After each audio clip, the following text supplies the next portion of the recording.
بقية الحلوى، بقية البسكويت إهداء لأخوتنا المسيح.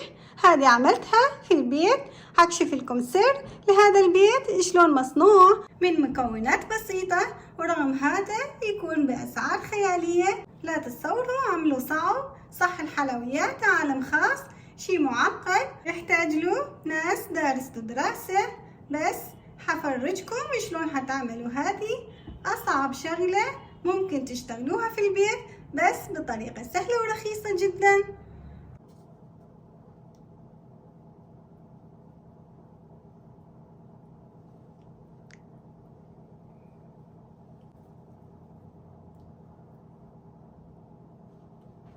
السلام عليكم ورحمة الله، يا هلا، شكو ماكو، إن شاء الله بخير.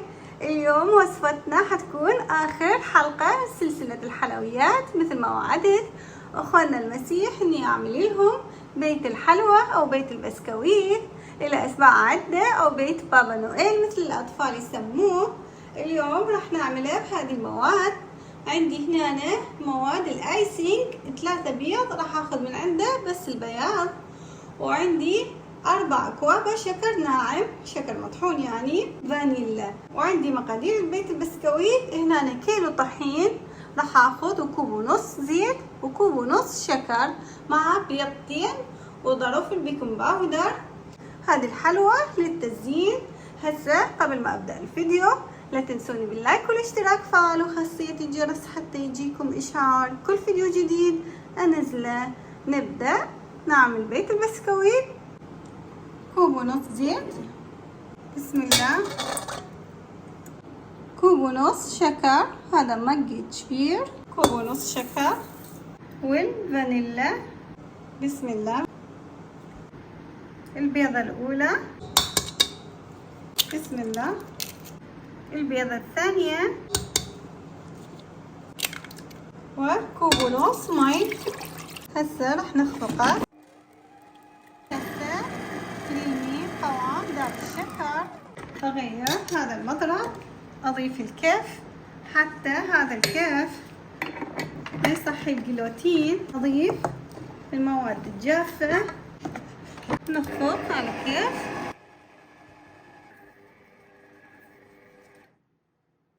هذا القوام مالت البسكويت، شوفوا هيك يصير شلون البيتفور. بسم الله نبدأ بيه. عندي هذا الجهاز اللي راح اسوي بيه بيت البسكويت. بسم الله. دهنه، خلي زيت بايدي حتى لا يلزق. بسم الله. ناخذ كمية من العجينة اضيفها هنا، ما نسويها لا خفيفة ولا سميكة، نهاية الطرف مال القالب. لا تنسون هي بيها بيكنج باودر. البيكنج باودر راح اخليها تنفش وتصير بعد شوية اسمك من هذا الجدار، بدون قياسات وبدون تعب. هذا اختراعي، وقلت لكم سابقا مخترعة مو بس شيف. اخترعت لكم هذا البيت بالشواية. بسم الله نغلق عليه. هنا هذا القلوب الاخضر من يطفى يعني استوت. هنحط لها شباك ثاني. هذه الثانية سويتها. بعد ما سوينا الجوانب راح نسوي السقف. بسم الله. هذه صارت جاهزة، شوفوا تصير لينة طرية. نحذر من نشيلها لا تتكسر. نحاول الأطراف هم مننا نسويها. هسه هذه هي وحارة طلعتها، بدأت أسوي بيها شباك.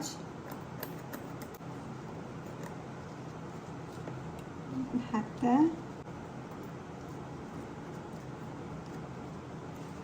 هنا أنا أحط. هلا أخلي إذا الشواية مفتوحة أخلي، بعدين أنحت قبل ما تبرد. أشيل من عندها.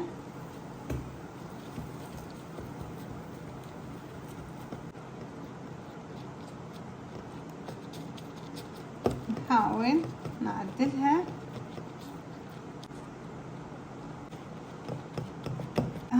تصير الخلفية للبيت، وراح نسوي اللخة الواجهة نضيف لها باب شباك. بسم الله، صار جاهزة هذه. شيلها بحذر. ساعدنا هذا هنا المثلث نسوي له الشباك فتحة من هنا. احاول ارتب الشباك. شوفوا البيت شلون صار شكله مبين واضح.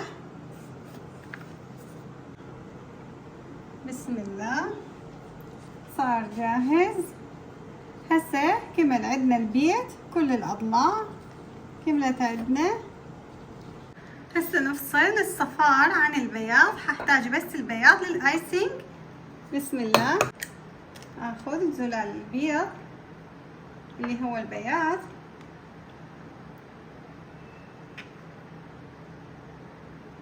وهذا الصفار راح اضيفه هنا. بسم الله، وهذه البيض الثانية.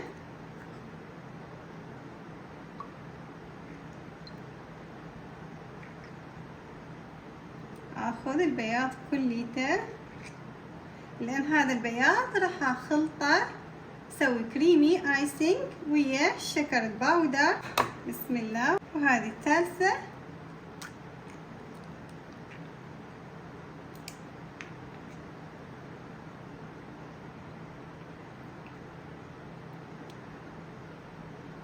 هذا ما احتاجه، راح احتاج بس هذا البياض البيض، الشكر 4 أكواب شكر باودر مطحون. يلا خلينا نخفق البياض البيض. بسم الله، فانيلا. بسم الله، رشة ملح. نخلط المواد. بسم الله، هاي الدرجة نصي. هسه عندي هنا شكر باودر 4 أكواب. بسم الله،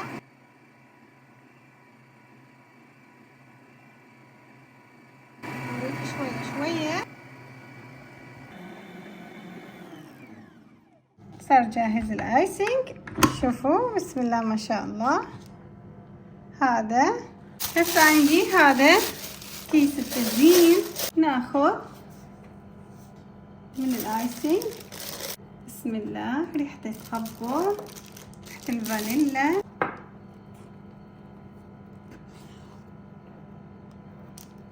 هذه عندي اللون الغذائي الاحمر، هضيف شوية من عنده حتى يصير بينك. بسم الله، شي بسيط. هسه نخفق. بسم الله، ناخذ من الايسينج ندخلها. هسه حنبدي نسويها طبقة سميكة. نسوي هنا الباب.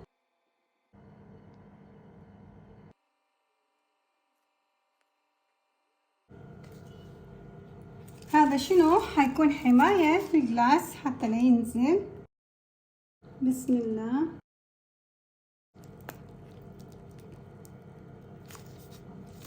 خلي أبيض حتى نسويها نقشة. هسه حمليها. بسم الله، احنا حددنا إطار، وهسه حنمليها.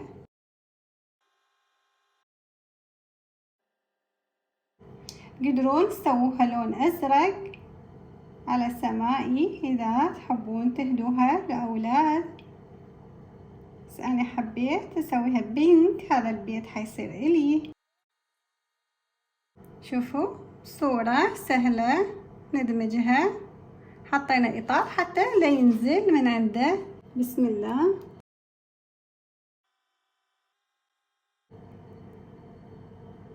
أخذ خرزة من هنا.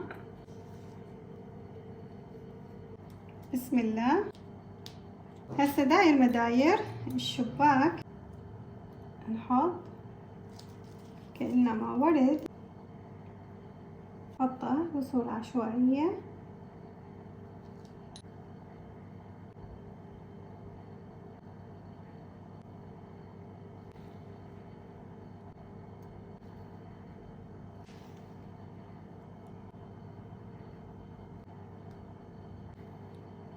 هسه صارت بهذا الشكل الشباك. بسم الله. الشباك الثاني بسم الله. خليه شوية بارز. هذه سويتها راح اخليها غطسها، هذا حتى يكون ثلج. هسه هحدد بهاي السخينة،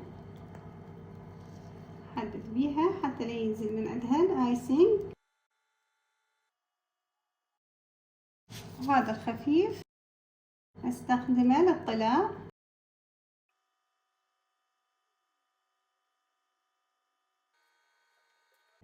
دمج على راحتكم، ادمجوه على كيف شلون كأنما قاعدين ترسمون لوحة وتلونوها. كملت هسه هذه قطعتين، بقت عندي هذه راح احطها الخلفية للبيت.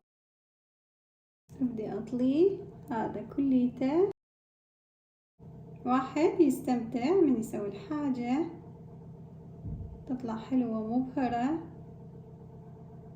صحي بيها تعب متعبة وتاخذ وقت، بس تستمتعون بالشغل مالتها كأنما تترسمون. هسه خلصنا شي بسيط، ناخذ من الأطراف ندخلها جوا. أهم شي الآيسنج يطلع مقادير مضبوطة حتى يصير وياكم بهذه الصورة. وهذه الخلفية صارت جاهزة، نتركها بس تتماسك. هسه عندي هذه حامض حلو، هضيفها هنا وحدة، هذه صفرة، ضيف الأورنج، ضيف لها الحمرة والصفرة. هذه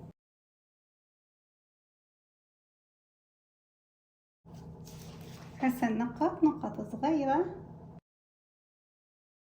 شكل تشكيلة نقشة بسيطة بس تعطي شكل مبهر. الأشياء البسيطة تكون كلش حلوة.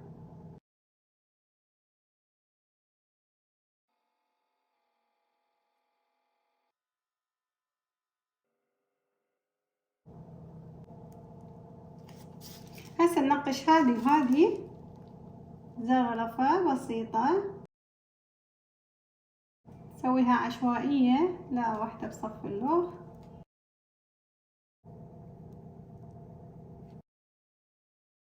هسه ننقطها صورة عشوائية. شوفوا شلون حلو، نقشة بسيطة سويها حلوة. هذا الشوكولا أبيض، أضيف له شوية زيت وأدخله بالميكروويف. بسم الله. هسه ذوبت الشوكولا البيضة، ما خليت زيت هواي، شي بسيط حتى يبقى ثخين وأقدر أسويه عامل لصق. بسم الله. هاي الشوكولا البيضة، بسم الله، حتى نبدأ نلزق. بسم الله. أتركه هسه يتماسك. أضيف شوكولا بيضة. بسم الله بسم الله. هسه نحط شوكولا بيضة، استخدمها كعامل لصق. بسم الله.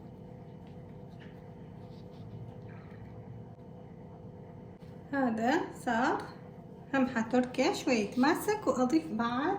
بسم الله بسم الله بسم الله. احط همينه بالاطراف صورة سريعة قبل ما يتماسك. بسم الله.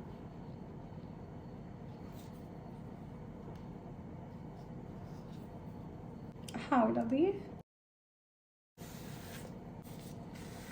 شوفوا من هاي الجهة شلون صار. هسه راح نسوي هذا. هسه كل واحدة احط لها وابدأ الصقها، يصير مثل البيت الحقيقي. هذا البسكويت اللي بالشوكولا احط لها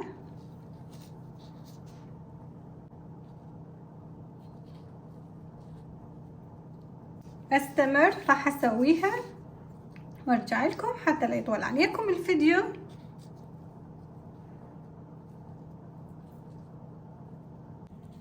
اضغط عليها. كملت هذه الجهة، هسه نبدي بهذه الجهة همينة اضيف لها شوكولا.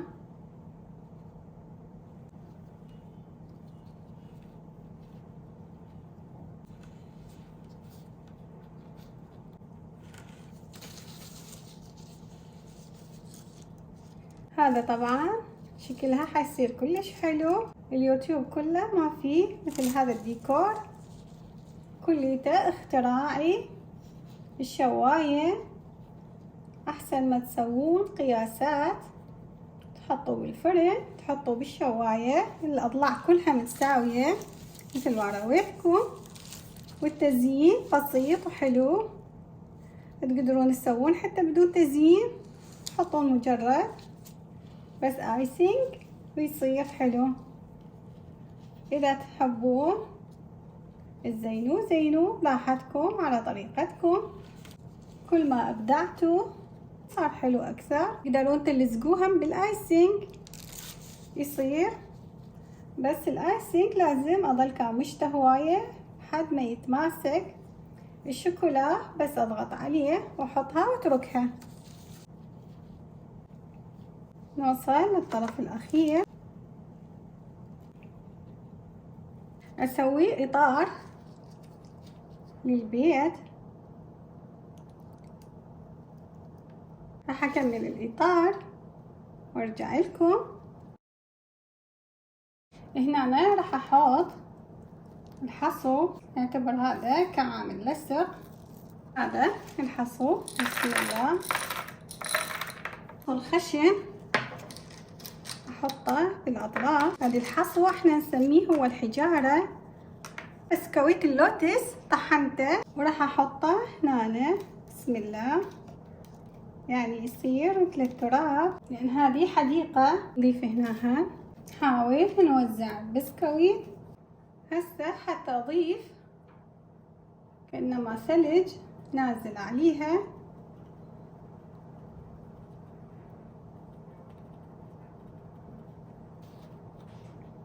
بسم الله، شوفوا كأنما ثلج متساقط على البيت.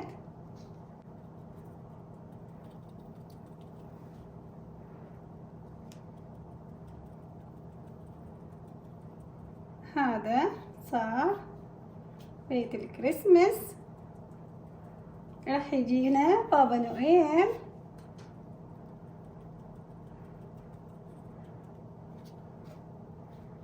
شوفوا شلونه همينه. هنا حضيف لمسة خفيفة، وهنا راح اضيف الشكر. هذا عود الثلج المتساقط.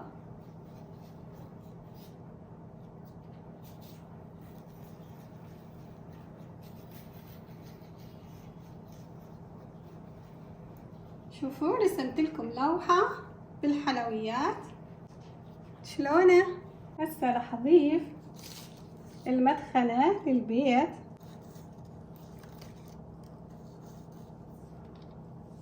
هذه المدخنة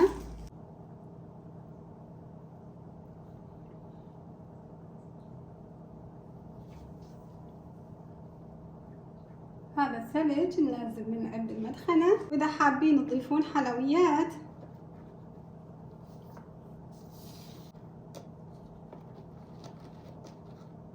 مثل الشجرة، ونضيف رجل الثلج هنا بالطرف.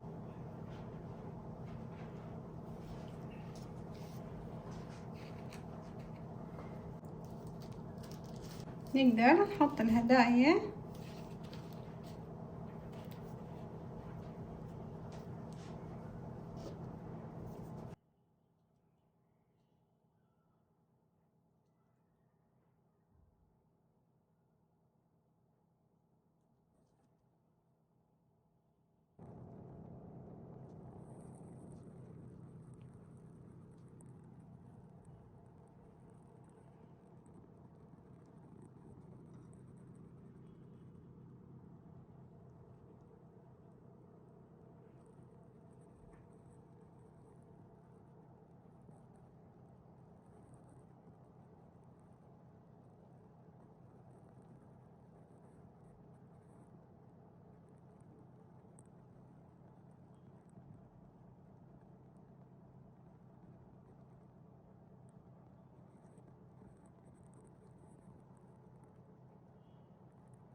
بسم الله.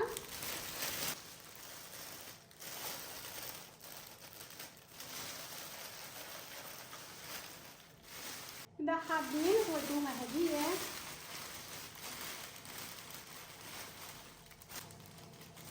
كيس الهدايا